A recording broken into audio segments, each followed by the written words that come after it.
우리가 지금까지 같이 본, 자, passport라는 모듈을 이해를 했다면, 자, 이제 직접 코드를 입력해서 동작하도록 만들어 볼 겁니다. 일단 로컬 인증을 중심으로 할 거고요.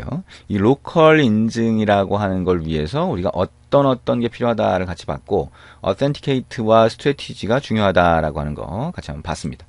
자, 그러면 한 단계씩 한번 진행을 해볼 텐데요. 일단 우리가 기존에 그 이전 장에서 view example이라고 하는 프로젝트 폴더를 만들었잖아요. 그걸 그대로 복사해서 passport example이라고 하는 폴더 만들어 주시면 됩니다. 제가 미리 만들어 놨고요. 자, 여러분도 view example을 복사해서 passport example 폴더를 만들어 주시면 됩니다. 자, 지금 우리가 하는 거는 이전 장에서 했던 거를 기준으로 하고 있어요. 그러니까 이게 그 기본적으로 이전 장의 거를 따라오지 않았다면 지금 중간에 갑자기 이런 부분을 한다라고 하는 게 조금 이해가 안 되는 부분이 있을 수도 있어요. 그래서 이 책은 되도록이면 앞에서부터 순서대로 오시는 게 좋습니다. 어쨌든 패스포트 이그젬플이라고 해서 새로운 폴더를 만들고요. 그 다음에 자, 이쪽으로 가보죠.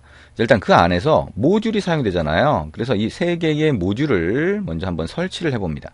자, 모듈 설치 한번 가볼까요? 자, 여기 이 폴더로 가보면 명령 프롬프트를 열고 이 폴더로 가보면 이렇게 되어 있죠. 이 안에서 자, passport example이라고 하는 폴더로 간 다음에 자, 이렇게 되어 있을 겁니다. 자, 저 모듈을 설치를 해봅니다. npm 자, install 그 다음에 passport라고 하고 세이브를 하게 되면 passport 모듈이 설치가 되겠죠.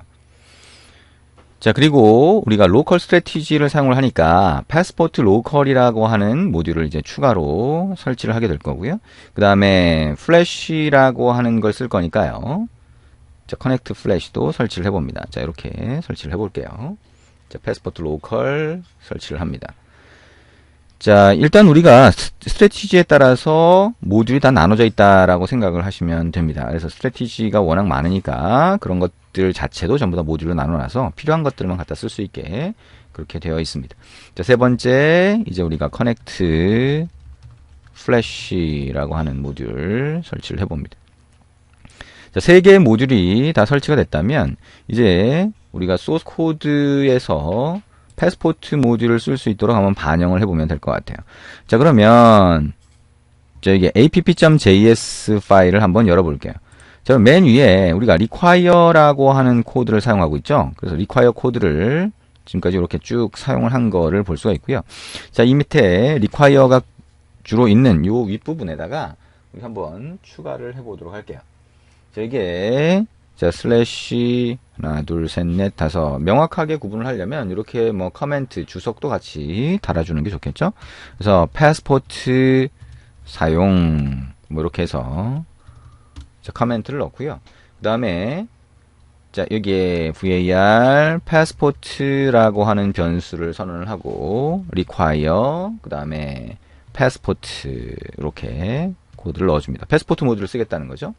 그 다음에 var flash라고 해서 require라고 하고 자, connect flash라고 해줍니다. 그러면 플래시 메시지를 쓸 수 있는 자, 그런 준비가 된 겁니다. 패스포트 모듈과 자, connect flash라고 하는 그걸 사용할 수 있도록 하겠다라고 하는 거죠. 자, 그러면 require라고 하는 걸 통해서 모듈을 사용하겠다라고 불러온 상태가 되는 거고요. 자, 이게 불러온 상태가 된다면 이제 자, 패스포트 모듈을 초기화 시켜주면 됩니다. 자, 우리가 라우팅 함수가 호출되기 전 시점을 한번 찾아볼게요. 라우팅 함수가 호출되는 시점이 자, 이 부분이죠. 우리가 라우트 로더라고 하는 데서 라우팅 함수를 초기화하고 있으니까 여기다가 마찬가지로 커멘트 붙이고요. 자, 이게 패스포트 초기화 뭐 이렇게 커멘트를 붙이고요.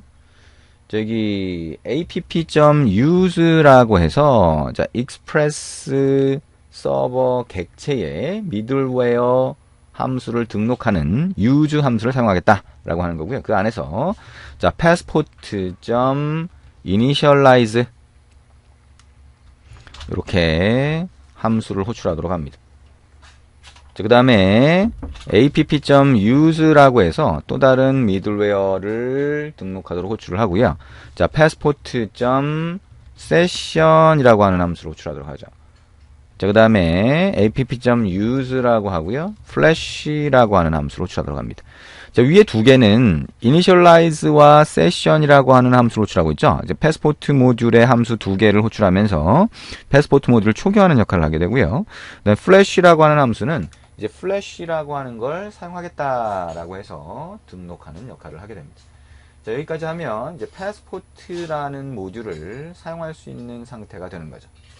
자, 그러면 패스포트를 이용해서 우리가 로컬 인증을 하고 싶다라고 하면 일단 준비하는 과정이 좀 필요해요. 그래서 첫 번째는 우리가 데이터베이스에 저장된 정보를 비교를 하게 될 텐데, 자, 데이터베이스라고 하는데 한번 가볼까요? 데이터베이스라고 하는 폴더 안에 유저 스키마라고 하는 걸 만들었었는데, 자, 이 유저 스키마.js 파일을 열어보면, 자, id와 자, name, age, 뭐 이런 것들이 추가가 되어 있죠. 근데 이 유저 스키마라고 하는 데서 자, id 대신에 이제 이메일을 한번 넣어볼 거예요. 그거는 우리가 패스포트 모듈을 로컬 인증뿐만 아니라 자, 나중에 우리가 페이스북이나 구글을 같이 인증을 하겠다라고 하게 되면 대부분이 다 이메일을 사용을 하게 돼요.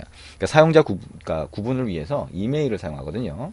그래서 이메일이라고 하는 걸로 변경하는 작업을 한번 해봅니다. 자, 이거를 이메일이라고 한번 바꿔볼게요. 이메일.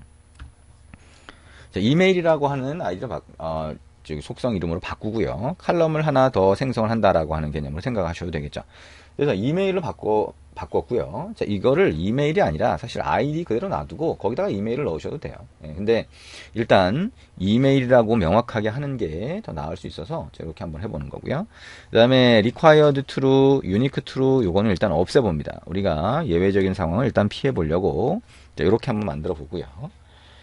자, 디폴트 값 저렇게 들어가도록 합니다. 그 다음에 hashed password라고 하는 그대로 놔두고요.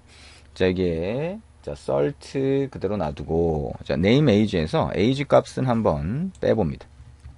자, 이렇게 빼도록 한번 해보고요. 그러면 스키마가 유저 스키마라고 하는 게 변경이 된 거죠.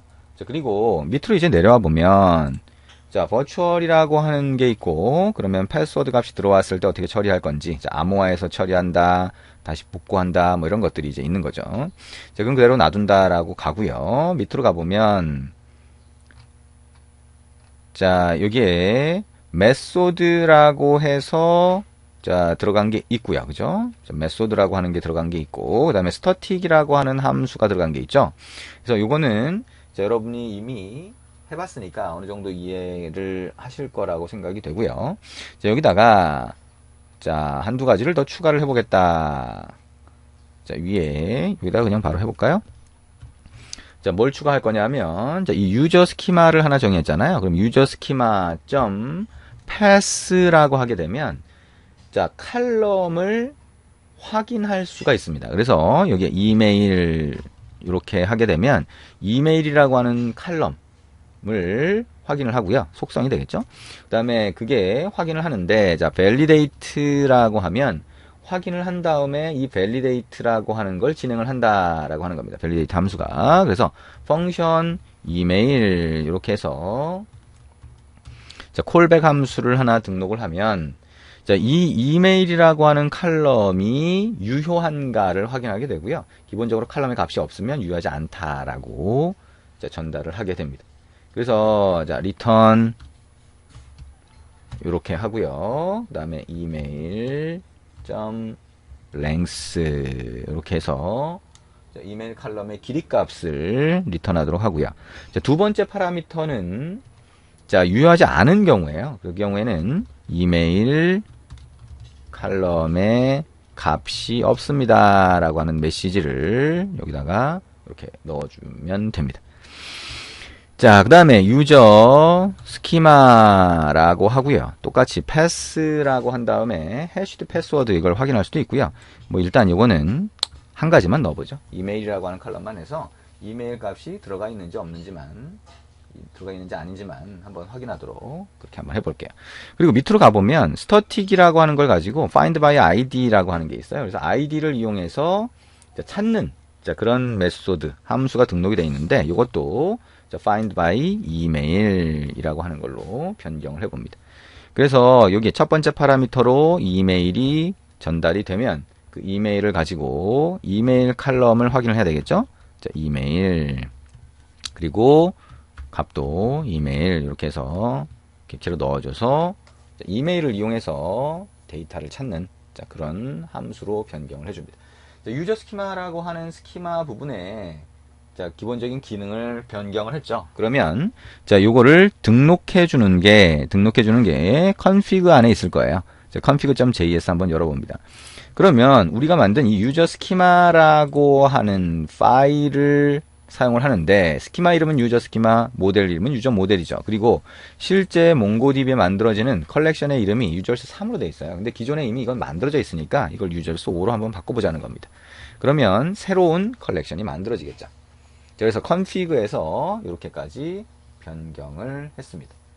자, 그러면 이제 스키마를 변경을 했으니까요. 자, 우리가 authenticate라고 하는 걸 하기 전에 먼저 strategy라고 하는 거를 등록할 필요가 있겠죠. 그래서 strategy라고 하는 함수를 먼저 등록을 하면 우리가 local strategy라고 하는 걸 쓸 수 있는 준비가 되니까 그걸 가지고 authenticate라고 하는 함수를 실행하도록 그렇게 하게 될 겁니다. 잠깐 있다가 우리 strategy 등록하는 거 같이 한번 해보도록 하겠습니다.